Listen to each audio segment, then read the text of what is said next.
Thank you so much for tuning into the second mock draft that we are running here to help you prep for your fantasy football season.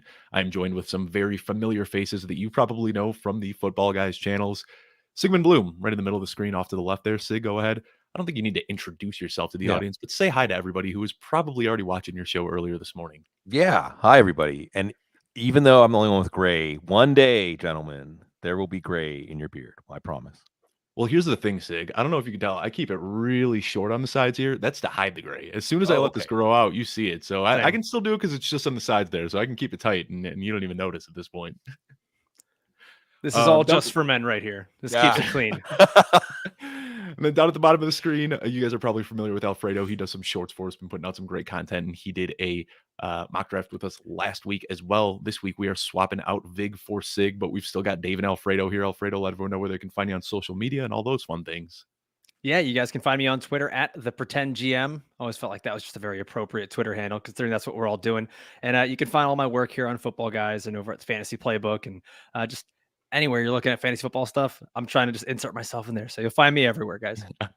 Yeah, this is a busy time of year where we are all having a very, very good time talking about fantasy football. And we've got some familiar faces in the draft here. I see Sam Wagman over at Football Guys. He's been doing some content for us. Kevin Tompkins, good friend over at MB Fantasy Life. We have FF Mang over at Fantrax as well. Weekney and a few other familiar faces. So obviously we are hosting this on Sleeper, who we have recently partnered up with. You can find the link in the bio to download Sleeper. Just a really fun app. What I especially like about Sleeper is how they take um any sort of complaints or anything that users have, you can just at them on Twitter and you will see within weeks they just instantly implement these changes. Really make it a lot of fun for people that are playing fantasy football. But let's go ahead and kick this off. We've got Root for Bama going at the 101. 30 seconds on this clock. We're doing single quarterback PPR redraft, so pretty standard here, nothing too crazy. I have a feeling we know who's going to be 101. It seems like it is switched up very recently from being Jonathan Taylor all year. Sig, let me ask you really quickly. If you're 101 in a PPR league, who are you taking here? I'm probably going with Christian McCaffrey just because it's kind of betting on yourself to manage your team. And I'm not too worried about the injuries. I understand going with the safer Jonathan Taylor just because of the brute fact of 2 years of injuries is something you don't want to ignore. But I mean, I think especially in your home league where you can really bet on yourself, it's probably McCaffrey. But I don't feel strongly either way on this one or on Cup versus Jefferson. Yeah, and that's you're picking between a Lamborghini and a Ferrari. Here you are on pick number 7, and I feel like this is where the big tier fall off happens. That first 6, you almost always see the same first 6 going off the board: McCaffrey, Jonathan Taylor, Justin Jefferson, Cooper Kupp, Jamar Chase, Austin Eckler. In some order or another, that's going to be your top 6, and then the draft really starts at 7. Dalvin Cook is my pick there, and I think you made the right choice, Sig. But you can go with Travis Kelce. You can go with a lot of different players there. I don't think there's really a bad choice you can make at 7. Yes, and I think Cook, Kelce, both would have been worthy picks there. Kelce gives me a little more flexibility to catch any falling value at tight end. But with Cook, the simplest way I can put it is he outscored on a point per game basis. In 2020, he outscored Jonathan Taylor last year. And this is going to be a better offense than the 2020 Minnesota offense by all outward indication. So you take a little, just like McCaffrey, you take a little bit of injury risk, but you get the sugar coating of great upside. And you almost know when you draft Dalvin Cook that you're probably getting 14 games. You're not getting a full 17 games out of Dalvin Cook. You're just planning for 1 or 2 missed games at this point in his career. Ooh. This is a tough one. I was really hoping that one of these 3, Saquon, Kamara, or Swift, was going to make it back, and none slid to me. So I guess I'm starting off wide receiver here. But in a full PPR, Stephon Diggs, CeeDee Lamb, these guys are both going to be target hogs. Pretty happy to have the 2 of them. And looks like depending on how round 3 falls to me, I might be back into a full-blown 0 running back start here. Well, and that's a solid strategy considering it's, you still have to fill 3 wide receiver starting spots on your team. And it's Dave, I think it's everyone can agree. It's just kind of let the draft fall to you. Like, don't go into the draft expecting one specific strategy. And dude, like you're living it out right now. Live out that strategy and see how the board falls to you, man. Yeah, that's what mock drafts are good for. It's interesting seeing Naji Harris and Derrick Henry, who would be in most drafts, first round picks, or a lot of drafts, first round picks still there in the mid first. I would think I would jump on that, but I'm actually going to go with Devontae Adams. Part of the reason is because I want to leave myself flexibility for my running back 2 pick later. I want to build in flexibility because I like a lot of later running back picks. But looking at the setup for the lineups, always know your lineups and scoring. There's actually 2 flexes in the setup here. So in a PPR with 2 flexes and you're already starting 3 wide receivers, I think wide receiver is going to be the name of the game. I think that whoever does the best job drafting wide receiver is at least going to put themselves in a bye or top team for the playoffs, because you don't want running backs or tight ends in those spots. Right. Now, Sig, let me just ask you, because you're obviously a Steelers fan. I see the logo up there. Yeah. Najee Harris. I want to know what your kind of thoughts are on him, because this guy set the rookie record for the most targets in a season by a rookie running back. And now we just saw him fall all the way to 209. Do you expect now, without Big Ben there, who is really checking down a lot to Najee, do you think that target total dips a little bit, whether it's Mitch Trubisky or Kenny Pickett under center? Yeah, I mean, I think it has to, right? I think that with Roethlisberger, it was a dink and dunk kind of offense. Now he'll be better off, Harris, that is, with Kenny Pickett out there. But Mitchell Trubisky, I would imagine, is going to be coached up to make 1 or 2 reads and then either take off or throw the ball away. And I don't expect him to feed Harris. I don't necessarily expect the offense to be good for Harris as far as opening lanes, offensive line. I think you add in George Pickens, now you have even another attractive target for some kind of downfield passing if there's time to throw downfield. But I'm a neurotic Steelers fan, so I'm going to be negative. I'm going to feel like if you're going to forecast this offense, I'm looking at the negative. I'm looking at the offensive line. I'm thinking, how are you going to get out of the driveway with that offensive line? But you also could say, glass half full take, Ben Roethlisberger has been the de facto offensive coordinator. He's an obstacle to running something like an NFL offense. And maybe Matt Canada, some of the stuff he did to revitalize offenses in college, he can bring to the pros and bring the Steelers into the 21st century with jet sweep, motion, things that force the defense to declare before the snap. And that matches more, I think, with Kenny Pickett's game. So I just don't – I want my running back attached to a good offense. And I just don't think the Steelers are going to be that this year. Yeah, I completely agree. Now, Alfredo, looking at your start, you are also going with a 0 running back, wide receiver start, and you got 3 studs as far as I'm concerned. Talk us through that one a little bit. Yeah, it wasn't the plan. I was actually sitting there hoping maybe Najee would fall to me at that 210, because I do think that he still has an incredible floor, and maybe the Steelers surprise us this year with how good they are. But Mike Evans just seems like such a safe guy. It's almost like he's so boring that we just kind of let him pass around in drafts, and we get all these weird concerns about the Bucs offensive line, and maybe this is the year Brady finally falls off. And listen, I'm willing to just take a very safe bet on a guy like Mike Evans over maybe a Javonte Williams, who we don't know what his workload's going to be, and then Michael Pittman. I'm just looking at the roster right now, and if I have to start 3 wide receivers and 2 flex, and I have 3 players that could all potentially be top 10 or 12 at their position, I'm loving that start for me. I know I'm missing out on running back and maybe tight end or whatever you want to look at it, but I love these 3 first guys to start with. Yeah. Now, I think the 2 things that jump out to me more than anything on this board, and Sig already called it out, but Derrick Henry at 207, Najee Harris at 209. And I think a lot of crazy things happen when you're on the 30-second clock. You see it on slow clocks. You can really take your time here. You really got to shoot from the hip. And people have been fading Derrick Henry and Najee Harris pretty hard, but I'm looking back at my draft and I'm happy with my start, but I think Derrick Henry over CeeDee Lamb would have made a little bit more sense for my build, even with the lack of even being in PPR. Yeah, I think there's like a certain thing to kind of following the board and then also knowing your league. And I think something like this, you end up in a little bit of a disadvantage. Like everyone in their home league knows you're probably going to see a lot of running backs go early. And that's what I saw in one of my home league drafts. And Cooper Kupp fell to me all the way at the 107. And so to see how this draft went at the 107, where Dalvin was there, and then seeing Derrick Henry fall and Naji Harris fall, those guys all went in the first round of my home league. So that is one of the bigger differences in looking at industry mock drafts, or just going online and just kind of running through simulators and stuff like that. It's definitely going to be a little bit of a change from your home league, and it's good to know those tendencies of the people in your league. Yep. I'm really interested to see where Sigmund goes here. Got the prototypical like this through pick. 3 rounds. All right, let's see. You're gonna like this one. I'm on pins and needles on the edge of my seat. Yeah, There it is. All right. Yeah. I don't hate the pick. I got to say, so my thought, and Sigmund, you and I are very similar. The way I look at the Bears and the way that you look at the Steelers, I'm not somebody who hypes up every single player on my team. I kind of look at it through a pessimistic lens more than anything else. And I do like Darnell Mooney. I think that he has a chance to draw a lot of targets. And I know you've been beating the drum just saying, hey, anybody who drew 160 targets and 1,000 yards on that offense last year deserves a closer look. From what I've seen in the preseason, though, it looks like Kmet. I mean, it wouldn't surprise me if Kmet sees just as many targets as Darnell Mooney in this offense. So I think it's kind of going to be one or the other. I don't think Justin Fields is going to be able to support Darnell Mooney and Cole Kmet, but I think one of those guys is going to end up being a tremendous value this year. Yeah, and I'll second what you say about tremendous value with Mooney, because with Mooney, narrative street, Dan Pompey wrote a really good article on The Athletic about Mooney, and it matches other reports out of Bears camp that just his development is continuing to stack on itself, right? He was a 5th round pick who had tremendous, out of Tulane, tremendous raw quickness and speed, and it was clear in his rookie year that it was going to translate, right? That because sometimes guys can have the measurables, but unless you have the head for the game, unless you have skills to unlock those measurables, it doesn't matter. Well, he had those things.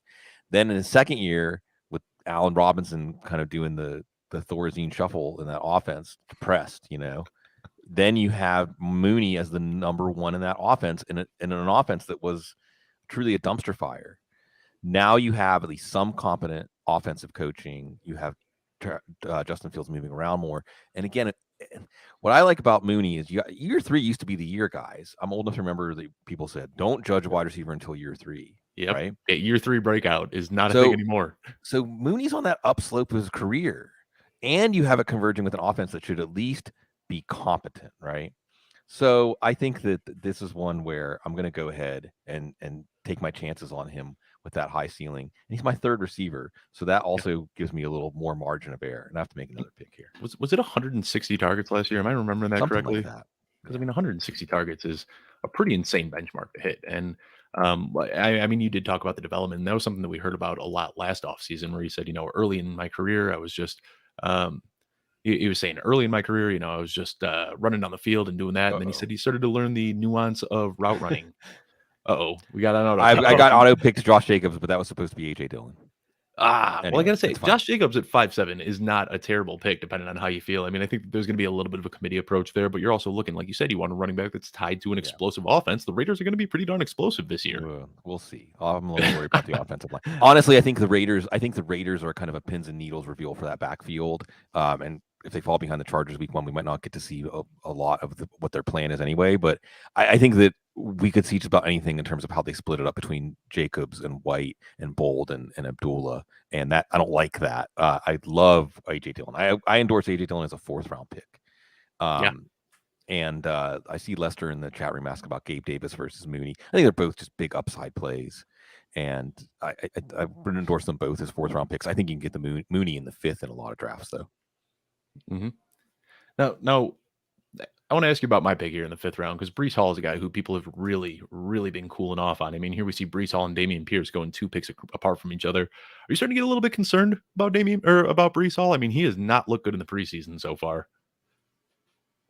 I was always concerned. I mean, look, if anything that's happening the last couple of years, it used to be everyone's stampeding for the rookie running backs in redraft because, the lure of unknown upside and stuff like that. And I think a lot more people have been getting burned the last couple of years. Rookie running backs have just been underperforming one after another.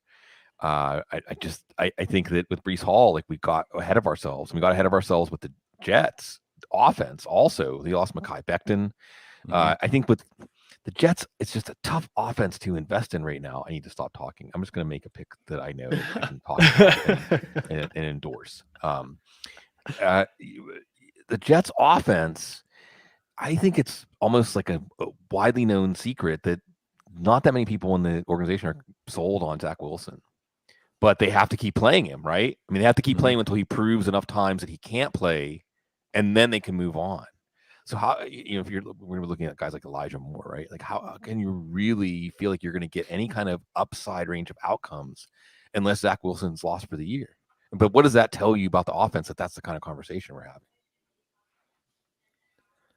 We got an interesting question here. Rob, who I assume is in the chat, took where did Aaron Jones go here?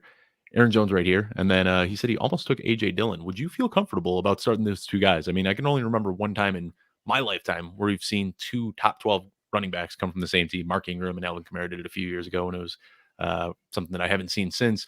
Do you think, and I know, Sig, I think you and I are both kind of on the same train here. Alfredo, I'm not sure exactly how you feel. I think this offense is really going to run through the running backs here. Can both of these guys put up top 12 seasons?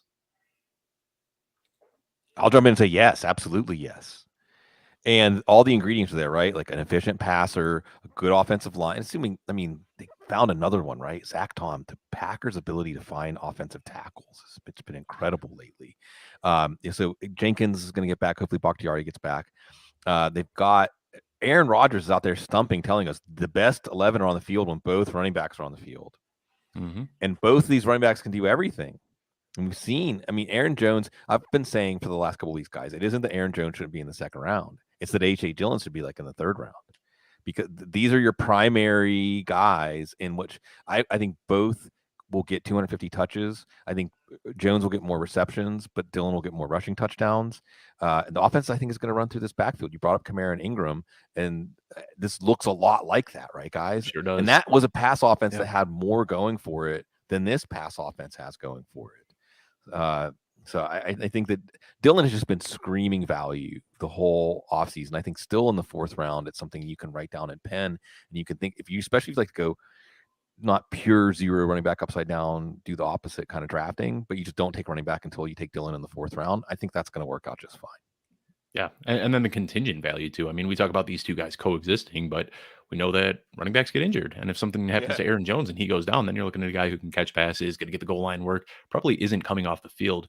Now, so I did the Packers team reports, and was kind of plugged into that. I was mind blown that last year they ran the fewest amount of 2 running back sets in the NFL. No team ran fewer 2 running back sets than the Green Bay Packers. They got to switch that up this year. I mean, these guys are too talented to be alternating them on the field. They got to roll something out, whether it's, Jones playing in the slot or both guys in the backfield. They have to figure out a way to keep both of these guys on the field as much as possible. And I expect that they will. I mean, we'll look back at the Jordan Love pick as bad as it really was, although he did have a pretty good preseason to get some interest going. But the A.J. Dillon pick, it ends up actually was a pretty good pick for them because he's just going to be good, right? I mean, first and foremost, whatever we think about team building and needs, if it's a good player, you did good on the pick. Yeah, I think that, and just to comment on that, guys, I think that we're also just getting to a point here where Aaron Rodgers kind of runs that team now. And if he's saying to get the best 11 on the field, it's those 2 players. Yeah, they're getting on the field. And there's a big reason that a lot of the historical data that we consistently reference, it doesn't all apply anymore. We're starting to see running backs used as receivers and receivers used as running backs, and running backs are no longer top 10 picks anymore in the draft. And Breece Hall was the top back. He was in the second round. There was a time where that would have been just anarchy in an NFL draft. Yeah. So we're just seeing things where players are not being used the same way. They're not being valued the same way. And it almost seems like the fantasy community gets split on that. Like they're not even sure how to take in that information. They're just kind of taking it as it comes. And A.J. Dillon is one of those guys. I think he's going to be really polarizing this year. And Aaron Jones to an extent too. There's a lot of people that don't believe he should be in the second round. And he's going to be getting a lot of work. So both those guys, I'm all in on. Look, I wanted to piggyback on your point there, Alfredo, and emphasize this for folks, okay?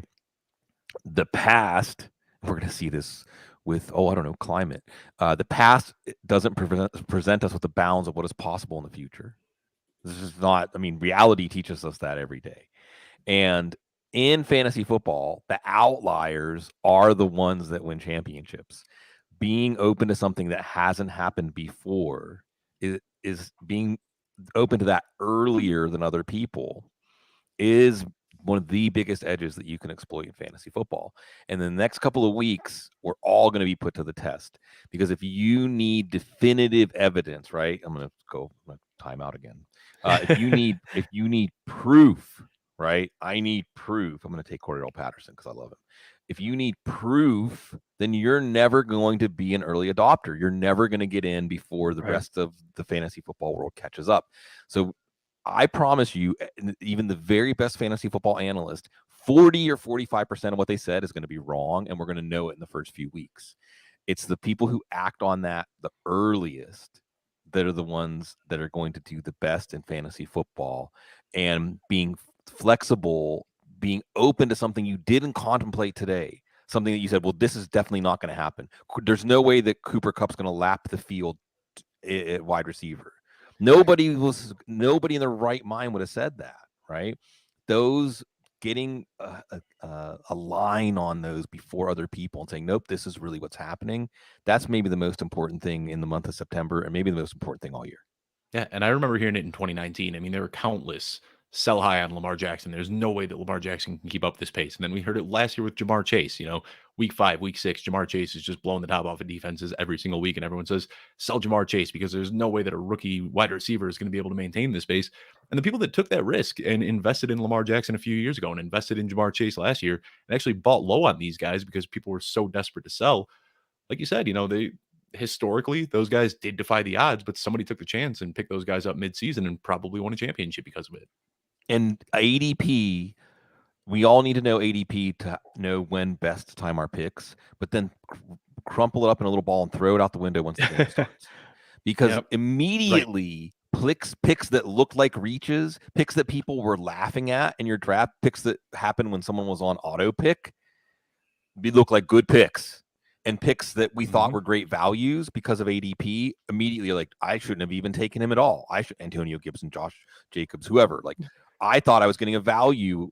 Antonio Gibson touched the ball 3 times and returned kicks. I'm not saying that's what's going to happen, but enough things are going to happen in week 1 that you're going to distance yourself immediately from ADP. Trust what we're seeing. I know here's Adam Harsad, like the great guys who would float in here and say, well, for the first 4 weeks, ADP is as predictive as the performance in the first 4 weeks. And I get that.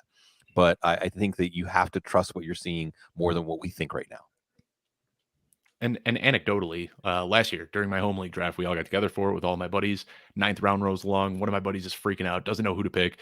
Time clock runs out on him. He was auto drafted Leonard Fournette, and we made so much fun of him. Just completely ribbing this guy for getting auto draft Leonard Fournette in the 9th round. Guess who won the championship last year? The guy who auto drafted Leonard Fournette in the 9th round. Yeah. If you're paying, so Sig, interested to see. I want to talk to you about this, Sig. We are through 9 rounds now. You've yet to take a quarterback or a tight end. Is that typically the method that you choose, or are you just kind of playing the board the way it falls to you? I'm playing the board the way it falls to me in a sense, but really, again, when you have 2 flexes in a PPR league, it really devalues quarterback and tight end. And now tight end, if Kyle Pitts would have fell to me in the 3rd, I might have had some fun with that. I mean, there's some different chances I might have had to get on the train here, and maybe. I guess I could have considered Dawson Knox in the last round instead of Tyler Boyd. But I just think that so much of the bulk of your scoring is going to come from your 2 running backs, your 3 wide receivers, and your 2 flexes, which should be wide receivers, although in my case might be running backs. And then you just need to hold the line at quarterback and tight end. I think normally in a league that maybe had 2 wide receivers, 2 tight ends. 2 wide receivers, 2 running backs, and 1 flex. I might say, well, now you want to max out your scoring from every potential spot.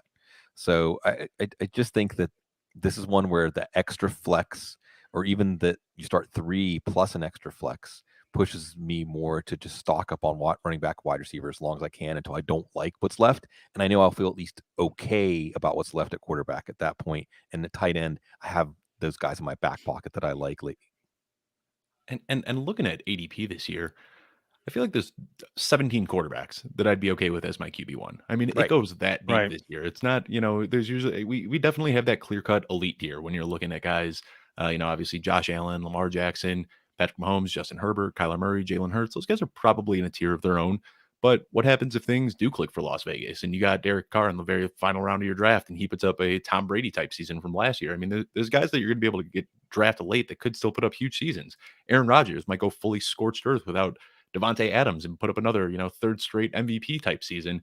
We don't know what to expect, but this is a year where there are 16 or 17 guys that I'd be pretty comfortable drafting. I mean, if you don't want to reach for a quarterback, you could wait until the last 2 rounds of your draft and take the chance on Justin Fields, Trevor Lawrence, draft both of those guys and hope that one of them shows out immediately this season and takes that step forward.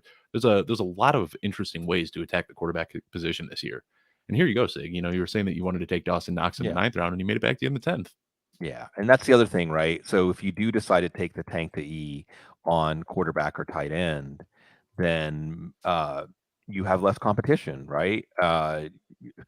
You're one of the last 2 or 3. You might have someone fall to you another round because people take other positions. And I want to go back to what you brought up about quarterback.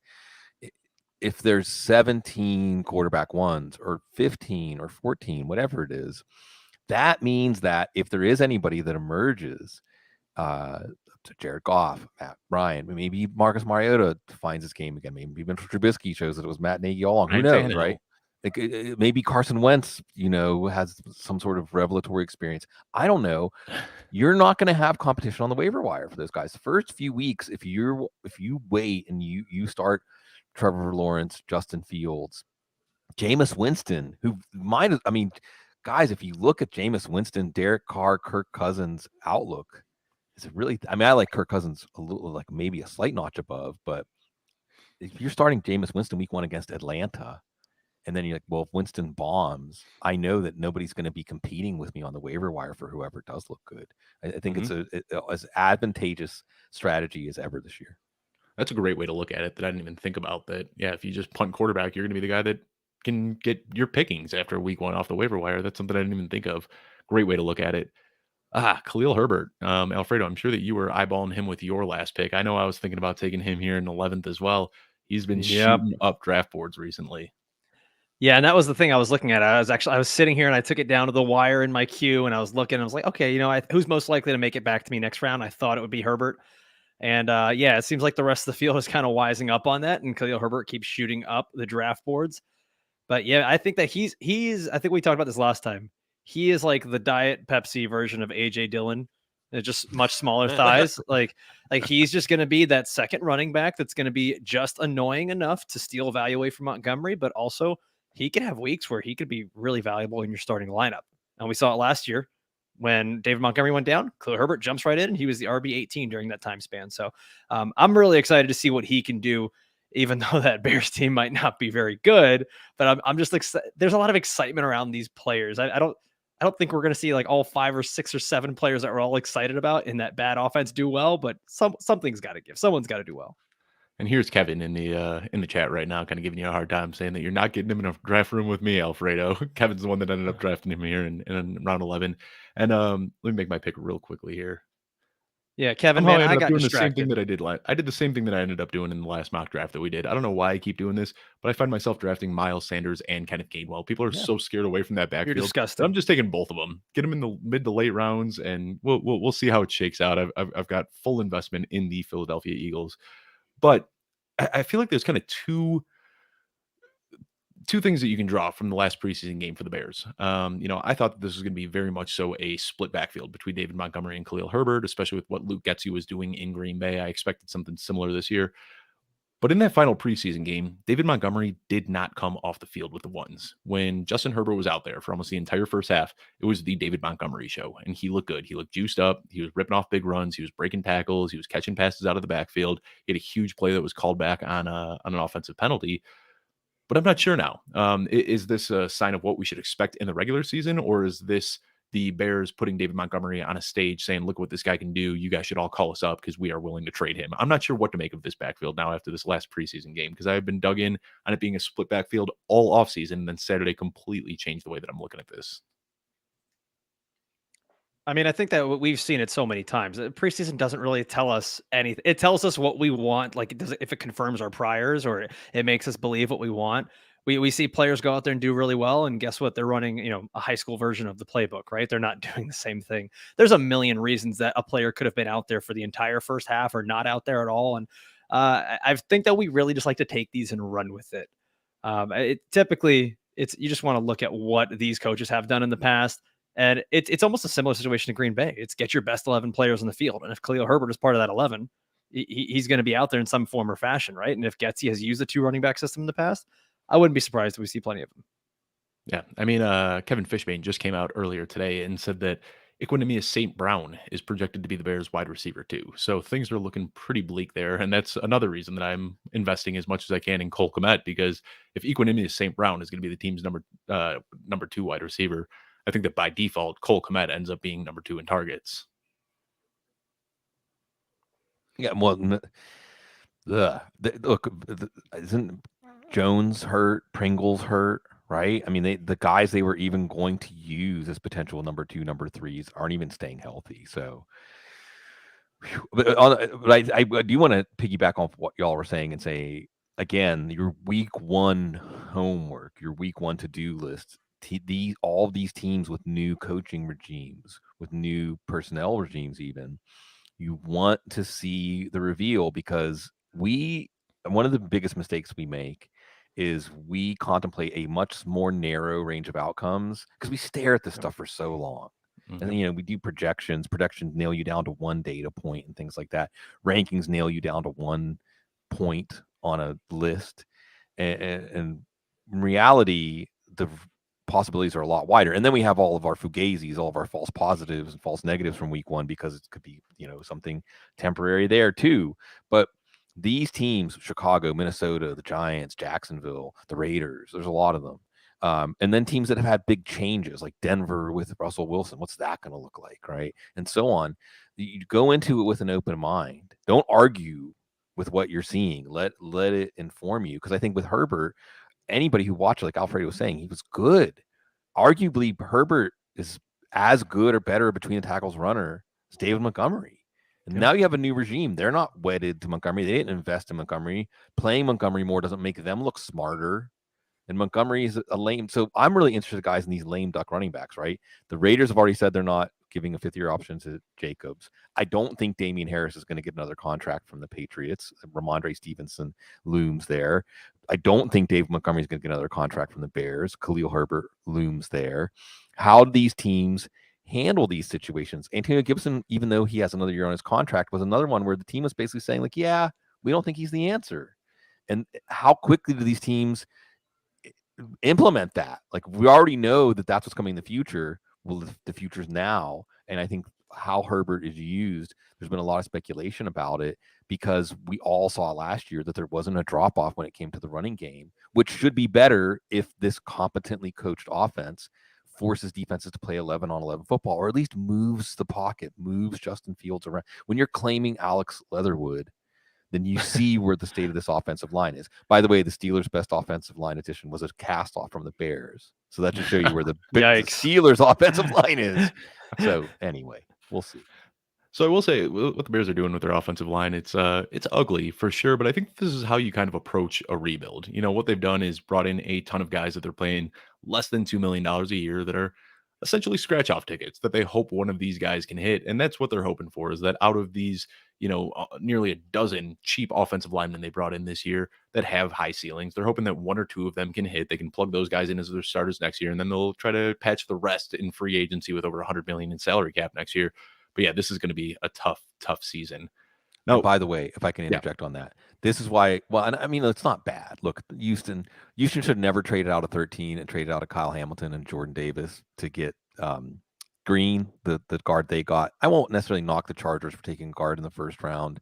Quentin Nelson obviously was a tremendous pick in the first round, but generally you don't take guards early, because you take a tackle, and then if they fail, you just kick them inside the guard, right? If Tevin Jenkins and Alex Leatherwood are the starting guards for the Bears, these are failures as tackles, first round tackles. Even if Leatherwood was a reach in the first round, he was still a second day pick. So that's another savvy thing where I think you have a sort of rummage sale, goodwill kind of thing, where you say, well, hey, these guys, even though they had to make that reevaluation themselves on Jenkins, like, maybe this is how we can get some good football out of these guys.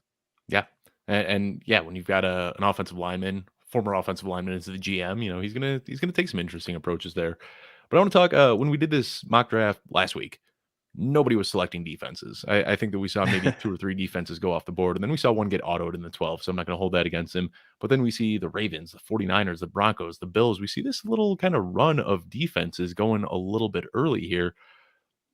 I think I know the answer from both of you, Sig and Alfredo, but is it worth it to pay up for a defense, or are you guys just waiting until the very end, streaming all season, or do you want to try to lock in somebody that you can just set and forget every single week? Well, I'm going to stream defenses. I can't. Sorry, go ahead, Alfredo. No. I'm in the same boat as you. Say go for it. Yep. I'm going to stream defenses. I write a defense column where I recommend streaming defenses. That being said, what did the Ravens, Broncos, and 49ers have in common? The Ravens get Joe Flacco, and that could be bad or good, I don't know. But San Francisco gets the Bears, who we keep talking about, and the Broncos get Geno Smith. So, I think that Denver also has a really good week 2 matchup. I think they both Denver and San Francisco. Denver gets Houston week 2, and San Francisco gets Seattle week 2. So I think that these are defenses that aren't just a 1 week play. I'm giving credit to the people who looked ahead. I'm giving them credit for looking ahead and see that. And I think that you and I both know that maybe I've been talking about the early reveal a lot today, that those last few picks on your roster are maybe will end up being best for you if they fail. So you can move on quickly to somebody on that week 2 waiver wire. So I'm not going to knock anybody for taking their defense a round or 2 before the end of the draft, or 2 or 3 before the end of the draft, to make sure they get that defense they know they want for week 1 and week 2. I'm taking a look, Sig, like I said, you really punted quarterback and tight end down the board, but Dawson Knox and Jameis Winston, yeah, not a bad, exactly. Not a bad spot to be at all. Doomsday here, yeah, I like it. Alfredo, I know that you timed out with the Derek Carr pick, but were you planning to take Derek Carr? Because I really don't mind drafting Kirk Cousins and Derek Carr. Again, we kind of talked about with you getting both of these guys so late, we don't know who's going to pop. We don't know who's going to put up the elite numbers, but you got to put yourself in a position where you invested in 2 quarterbacks that have some talent on what should be really good, new looking offenses. So I don't know if that was your intention, but I like the way it worked out. No, you know what? I actually, like Indiana Jones, just grabbed my hat before the door closed, and I was able to click Derek Carr at the exact same time. That time ran out. So that was my strategy. I got there and I was like, you know what? There's not really much of a difference in them. They both have pretty good upside. And at this point, I started to compare the quarterback selections to the other players that I might be getting. And these were the guys that presented the most value. They each got to be able to stack with players on my roster that were up high on my roster, Justin Jefferson and Darren Waller. So it worked out for me pretty nicely. I'm not against this. I like it. Well, before we sign off here, let's go through team by team. And we're not going to go through all 12 teams. Let's talk through our teams a little bit. Alfredo, start us off. Walk us through your draft, kind of what you were thinking, some mistakes you might have made, some things that you wish you could change, some picks that you really like, and some values. Kind of walk us through what your thought process was with this one. Yeah, so I typically want to go into a draft with no initial thought process of like, this is my strategy that I'm locked into, right? And that ended up happening for me.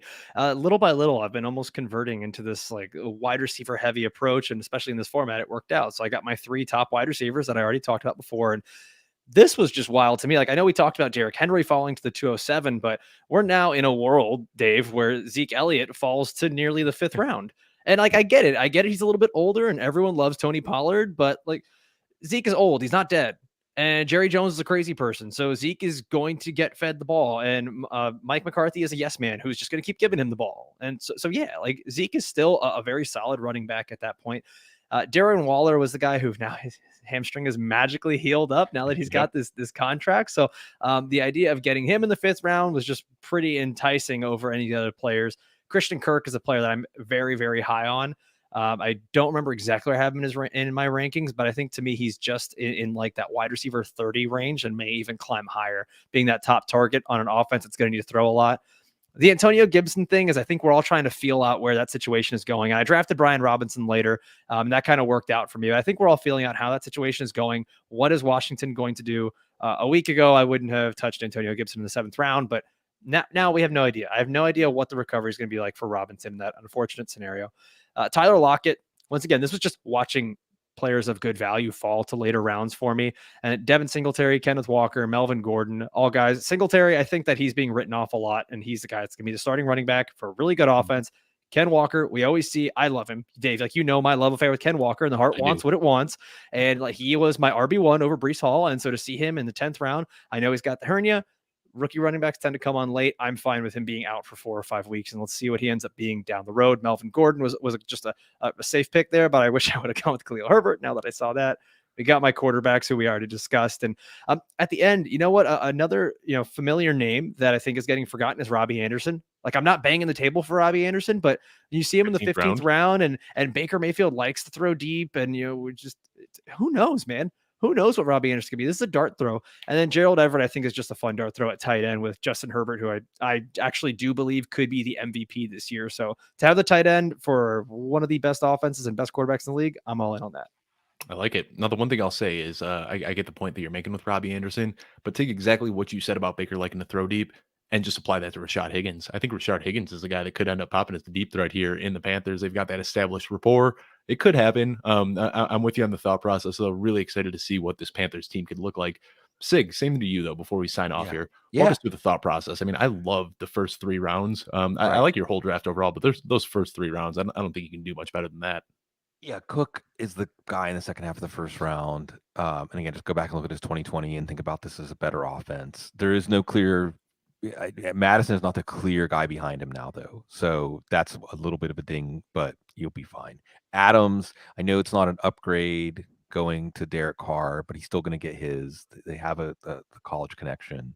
I think the second round is really good value. I think this year, guys, the second round picks are just half a notch below back half of the first round picks. And that's what you see with guys like Henry and Harris falling. So and this is something maybe a little bit more applicable to picking your draft slot, right? If you have a slot in the middle of the first round, your second round pick is going to be good as a lot of the teams picking later in the first round. T. Higgins, I mean, going into week 17, he and Jamar Chase had almost exactly the same points per game. So I don't think that ADP, now granted, Chase in year 2 could take a big step forward, but Higgins could take a big step forward in year 3. Darnell Mooney, we talked about. And again, I want that core of wide receivers. Josh Jacobs was the auto pick, but that's supposed to be A.J. Dillon. We talked a lot about him. DeAndre Hopkins, I think DeAndre Hopkins, especially again for home league folks out there, this is how you build upside into your roster. Even the most negative view of DeAndre Hopkins would happen as a 4th round pick this year. And I think that Kyler Murray is going to be so happy to see him when he gets back out on the field. I wouldn't be surprised if we see a little somewhere in between 2020 and 2021 target levels. But even in 2021, he was just making ridiculous touchdown catches. He was finding a way to. I saw no evidence that DeAndre Hopkins was starting to decline last year. He didn't look like the same player after he was hurt, but that we could apply to a lot of people. Tony Pollard, he could still be maybe not a league winner. Ezekiel Elliott's tough, guys. I'm getting stuck on the way that I hear the Cowboys beat writers saying this team isn't legitimately trying to win this year. That this is a year that Mike McCarthy's being set up as a patsy, basically. It's a little bit of an odd look to trade Amari Cooper and release Lyle Collins because of cap room when you actually have a lot of cap room going into the season. And they didn't really do anything to fill those spots. Then they lose Tyron Smith. I don't know if I have faith in this organization to max out the players. That being said, Tony Pollard has been working with one of their quality control coaches specifically on being a slot receiver. And if he is a slot receiver, in addition to getting even a third of the backfield touches, that's exciting to me. Cordell Patterson, I think it's actually good news that Damian Williams or Tyler Algier. Also, they kept Avery Williams. Don't forget that name. He was a converted cornerback who made the roster as a running back. So it was one of the more interesting things I noticed on cutdown day. But I think that you're going to see Paul Patterson in the most valuable fantasy situations, and you're going to see him get targets like he was getting in the first half of the year last year when he was a running back 1. He looked like he was going to be a league winner in the first half of the year last year. And I think that the Falcons know they can't ride him too hard. He's still a core piece of their offense, but they're going to use him when it matters the most, which is actually good news for fantasy. Tyler Boyd has all kinds of injury upside, and if defenses, we'll see how this new offensive line, how it works out, but Tyler Boyd is a little bit of a sleeping giant in terms of his quality and the quality of the offense he's in. He just needs somehow for it to come together. That's why you can get him in the 9th or 10th round. Dawson Knox, an ascending player, talented physically. He's on the same page with Josh Allen. They pass a lot. What's not to love there? KJ Osborne. Multiple people visited Minnesota's camp and said, watch out for KJ Osborne this year. And it's that third wide receiver being on the field, 70, 80% of the time, guys. And defenses are probably going to go in saying, well, if KJ Osborne's going to beat us, then KJ Osborne's going to beat us. And KJ Osborne looked like he could beat some teams. Joshua Palmer upside again. And I think, hey, Palmer could be one of these guys again with Herbert. If Herbert has, and I think bringing up the idea that Herbert's the MVP this year is a terrific idea. And you think about the natural progression of players' careers. And in general, when you look over your roster, you should be hooked into a decent number of guys on that upslope side of their career. It doesn't have to be your whole roster. There's room to take players in bad offenses. There's room to take players that are either at the peak or maybe even a little past their peak, like Adam Thielen or someone like that. But Joshua Palmer, this is a guy, again, Mike Williams, not known for staying on the field. So as soon as if Mike Williams is out, we're projecting Palmer as what, a top 30 wide receiver that week? You know, Easily. I think even better. Yeah. So KJ Hamler's similar here. And what is I feel like all three of those players are the year after there. Oh, yeah. KJ Osborne, Josh Palmer, KJ Bang, Hamler. bang, They're bang. basically the same player. You got wide receiver threes on explosive offenses that have huge upside. Exactly. Yeah. I mean, you see my cheat code here for my late round wide receiver picks. And you know, are we really sure that Jerry Jeudy's going to be what everyone thinks he's going to be? Have we really seen it yet? And KJ Hamler's the one who maps to the Tyler Lockett. I'm going to just throw the ball as far as I can and you run under it. That's KJ Hamler. So we'll see. And he's back. And then Jameis Winston facing Atlanta and Saints. I'm down here in New Orleans. New Orleans folks love themselves some New Orleans. So I took the Saints. I was going to say those last three picks lead me to believe where you live. I can see the New Orleans coming through at the end of that draft there. Yeah, come on down, everybody. It's cooling off finally. Hurricane season's going to be over in like a month and a half, and party's on. Yeah, New Orleans is a fun city. I don't know how you manage living there during football season. It's just a nonstop party. I've been out there in the spring a couple times, though, and always have a really good time. And then I'll walk through mine really quickly. Again, you know, I really like trying to get at least one early running back. You know, I want one running back in the first 3 rounds, but the way I have my tiers broken up, CeeDee Lamb is just in a tier ahead of Aaron Jones for me and ahead of Derrick Henry and ahead of Naji Harris. So kind of got forced into taking CeeDee Lamb there. Allen Robinson is a guy who I cannot stop drafting in sleeper leagues. For whatever reason, his ADP in sleeper is somewhere in the late 40s, early 50s, and I've got him as a 3rd round pick. So I just keep taking him in the 3rd round, even though it might be crazy compared to sleeper's ADP. But I think this guy's going to be a top 12 receiver. I mean, we saw Robert Woods putting up top 12 numbers there behind Cooper Kupp last year. As soon as Odell Beckham Jr. showed up, he immediately worked out a role near the goal line as basically the goal line back there. I mean, they were just throwing up jump balls to Odell Beckham, and I think Allen Robinson takes on that same role. Deontay Johnson, not too crazy about that, but given the format with 3 wide receivers and multiple flexes, I was happy to take Deontay Johnson there. Lamar Jackson gives me that edge as the elite QB1. I've got him as my QB2 overall. And then through the rest of the draft, I was just smashing running back since I didn't get any early. Breece Hall, obviously, we got the upside there. Damian Harris, I'm starting to cool off on him a little bit, but I still think that he has the job there. But the thing with Damian Harris is we have pushed him so far down draft boards that I feel like he's a great value at this point because Ramondre Stevenson could tweak his ankle. Anything could happen to Ramondre Stevenson, and then Damian Harris is all of a sudden a top 12, top 15 running back. I talked a little bit about how I locked up the Eagles' backfield with Miles Sanders and Kenny Gainwell.